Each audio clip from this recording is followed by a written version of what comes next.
Baik, bismillahirrahmanirrahim. Assalamualaikum warahmatullahi wabarakatuh. Di sini saya Fahri Nur Herat Ihsani, NIM 1904965, akan mempresentasikan sistem refrigerasi pada cold storage dan penerapan insulasi pada bagian komponen.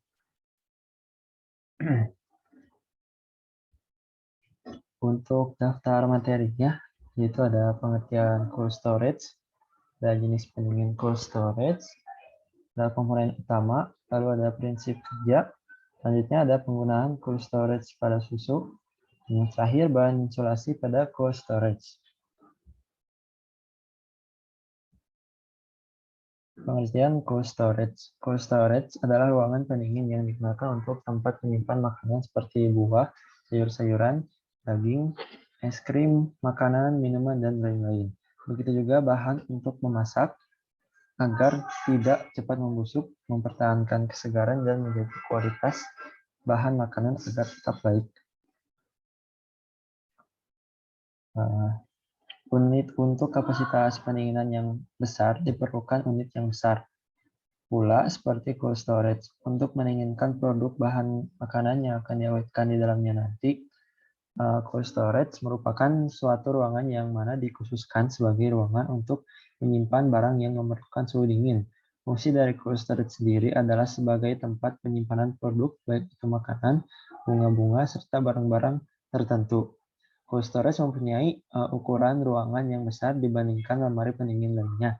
Dengan RH berkisar 80% dan temperatur kabinnya bisa mencapai kurang lebih dari 15 derajat Celcius hingga minus 25 derajat Celcius. Umumnya cold storage dipakai untuk menyimpan bahan makanan dan produk yang mudah rusak atau tidak tahan lama dalam jumlah yang banyak dan dalam jangka waktu yang lama. Makanan yang tidak didinginkan ataupun diawetkan akan lebih cepat rusak atau busuk. Contohnya saja sayuran dan buah. Jenis makanan seperti sayuran dan buah ini lebih enak kita santap apabila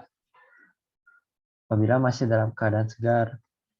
Karena kandungan vitamin dan zat-zat yang bermanfaat untuk tubuh lainnya masih lengkap, dan yang lebih penting tidak mengandung bakteri ataupun mikroorganisme yang dapat menyebabkan bibit penyakit. Untuk menjalankan fungsi cold storage itu sendiri diperlukan beberapa peralatan atau komponen yang khusus. Lalu ada jenis pendinginan cold storage. Ada dua macam pendinginan yang ada pada cold storage ini, yaitu freezer dan chiller. Freezer adalah pendinginan dengan temperatur mencapai minus 18 derajat Celcius sampai 21 derajat Celcius. Biasanya untuk menyimpan bahan untuk waktu tempo yang lama atau harus beku. Freezer umumnya berfungsi sebagai tempat penyimpanan daging-daging, keju, susu, dan lain-lain yang membutuhkan temperatur beku. Lalu ada chiller. Chiller adalah pendinginan dengan temperatur mencapai 0 sampai 15 derajat Celcius yang biasanya untuk menyimpan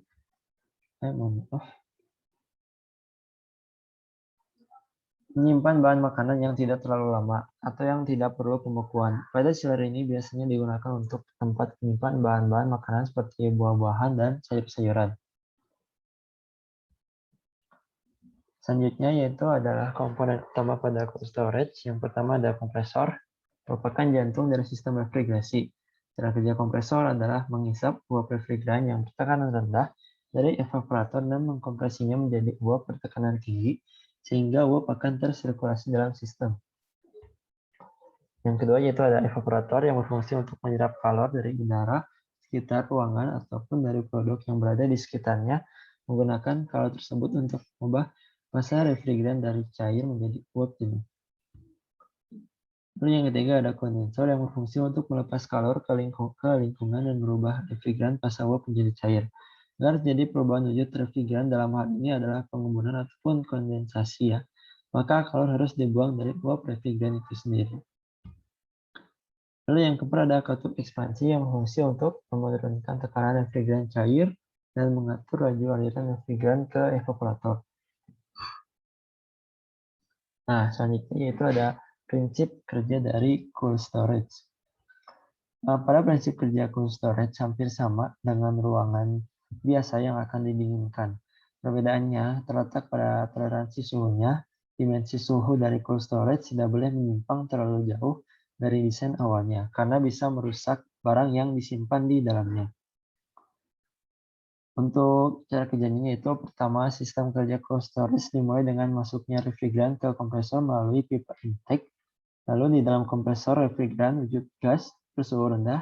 Di kompresor refrigeran dikondisikan tetap berwujud gas tapi memiliki tekanan dan suhu tinggi. Hal tersebut bisa dilakukan karena kegunaan kompresor di dalam sistem refrigerasi yaitu memompa atau menaikkan tekanan refrigeran dan kompresor dapat mengisap gas serta mengkonversikan refrigeran dan tidak bertekanan dan bersuhu rendah menjadi bertekanan tinggi ataupun bersuhu tinggi. Lalu refrigeran yang sudah dirubah ataupun dipompa dan dialirkan menuju kondensor. Setelah masuk ke kondensor, di dalam kondensor wujud refrigeran diubah dari berwujud gas, tekanan tinggi dan bersuhu tinggi menjadi berwujud cair, bertekanan tinggi dan bersuhu rendah. Karena refrigeran di dalam kondensor mengalami proses kondensasi atau pengembunan, di mana pengembunan atau kondensasi di sini adalah perubahan wujud benda dari wujud yang lebih padat seperti gas ataupun uap menjadi cairan. Kondensasi terjadi ketika uap didinginkan menjadi cairan, tapi dapat juga terjadi bila sebuah uap dikompresi tekanan ataupun ditingkatkan jadi cairan atau mengalami kombinasi dan pendinginan dan kompresi. Selanjutnya, refrigeran diserahkan ke liquid receiver. Gunaan alat ini adalah untuk menampung sementara cairan refrigeran yang keluar dari kondensor agar refrigeran yang mengalir ke katup ekspansi semuanya berbentuk cairan.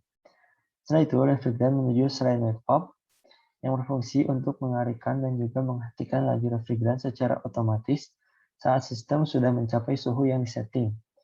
Jika solenoid valve tidak bekerja dengan semestinya, ada yang namanya shut-off valve atau itu berfungsi untuk menutup atau menghentikan laju refrigeran secara manual apabila solenoid valve tidak bekerja. Lalu yang terakhir, refrigeran yang telah berubah menjadi wujud gas, bersuhu rendah dan tekanan rendah masuk ke pipa evaporator.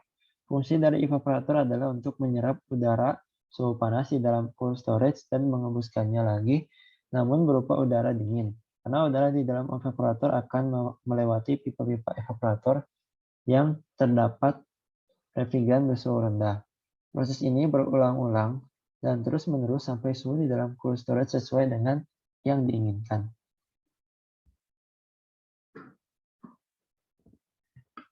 Nah, ini ada penggunaan cold storage pada susu untuk menyimpan susu. Simpanlah susu dalam keadaan tertutup rapat. Simpan susu dalam cold storage pada suhu minus 5 derajat Celcius dan dapat disimpan dalam 7 hari. Salah satu cara menyimpan susu dalam porsi banyak adalah memasukkannya ke dalam wadah yang tertutup rapat, lalu menyimpannya di dalam cold storage. Ada baiknya konsumsi susu cair dalam kemasan yang telah terbuka di hari yang sama. Kebiasaan menuang susu kemudian memasukkan lagi dalam cold storage selama berhari-hari akan menyebabkan susu rusak karena terkontaminasi bakteri. Akibatnya susu jadi asam saat dikonsumsi kembali. Nah, terus selanjutnya ada bahan insulasi pada cold storage minuman untuk minuman dingin dan susu. Dengan menurunkan suhu atau mendinginkan pada suatu produk, maka aktivitas mikroba yang berada pada produk akan berkurang, sehingga kerusakan ataupun penurunan kualitas produk dapat terhambat. Tipe panel insulasi banyak terdapat bahan-bahan untuk membuat panel insulasi seperti diantaranya terdapat pada dua ini, yaitu ada polistiren, yang kedua ada expanded polystyrene ataupun EPS, ketiga ada polyurethane ataupun PU, yang keempat ada mineral wool ataupun rock wool, dan yang terakhir adalah aluminium border. Nah, salah satu bahan yang sering digunakan dalam pembuatan cold storage adalah polystyrene. Sifat dari polystyrene ini adalah ringan, kaku, terbuat dari manik-manik padat berdiameter 0,5 sampai 0,3 mm yang sudah banyak digunakan semenjak tahun 60-an. Di sini banyak digunakan karena bobotnya lebih ringan dibandingkan yang lain dan ekonomis. Selanjutnya yaitu ada expanded polystyrene, adalah busa plastik jenis polystyrene yang berisi gas pentane C5H12 sebagai bahan untuk pengembang blowing agent dari plastik PS tersebut. Gas pentane sendiri bukan merupakan gas rumah kaca sehingga dapat dikatakan EPS lebih ramah lingkungan daripada styrofoam biasa. Adapun bahan insulasi lainnya yaitu polyurethane yang merupakan sebuah bahan atau material yang memiliki kandungan urethane group NHCOO di dalamnya di mana hasil reaksinya terbuat dari polyol dengan isokinet. Poliuretra memiliki bentuk yang cair sehingga sangat mudah untuk diaplikasikan sebagai bahan pengganti seperti rubber, metal wood, dan plastik. Selanjutnya yaitu adalah mineral wool terbuat dari kaca cair, batu, serat keramik, atau slag yang dipintal menjadi struktur seperti serat. Papan insulasi yang terbuat dari mineral wool tidak mudah terbakar, semi rigid ataupun agak lentur yang ringan dan sifatnya yang menolak air. Panel mineral wool banyak digunakan pada situasi tertentu, di antaranya situasi dengan risiko kebakaran yang tinggi. Tetapi banyak disarankan agar tidak dipakai karena harganya mahal sehingga kurang ekonomis. Selanjutnya yaitu ada aluminium border yang berfungsi sebagai insulasi pada lantai. Hal ini karena lantai akan mendapat beban suhu dingin yang dapat masuk ke dalam fondasi, sehingga menyebabkan tekanan ke atas lantai yang dapat menimbulkan pada kerusakan lantai. Mungkin cukup sekian yang bisa saya sampaikan. Mohon maaf apabila masih terdapat kekurangan. Wabillahi taufiq wal hidayah. Wassalamualaikum warahmatullahi wabarakatuh.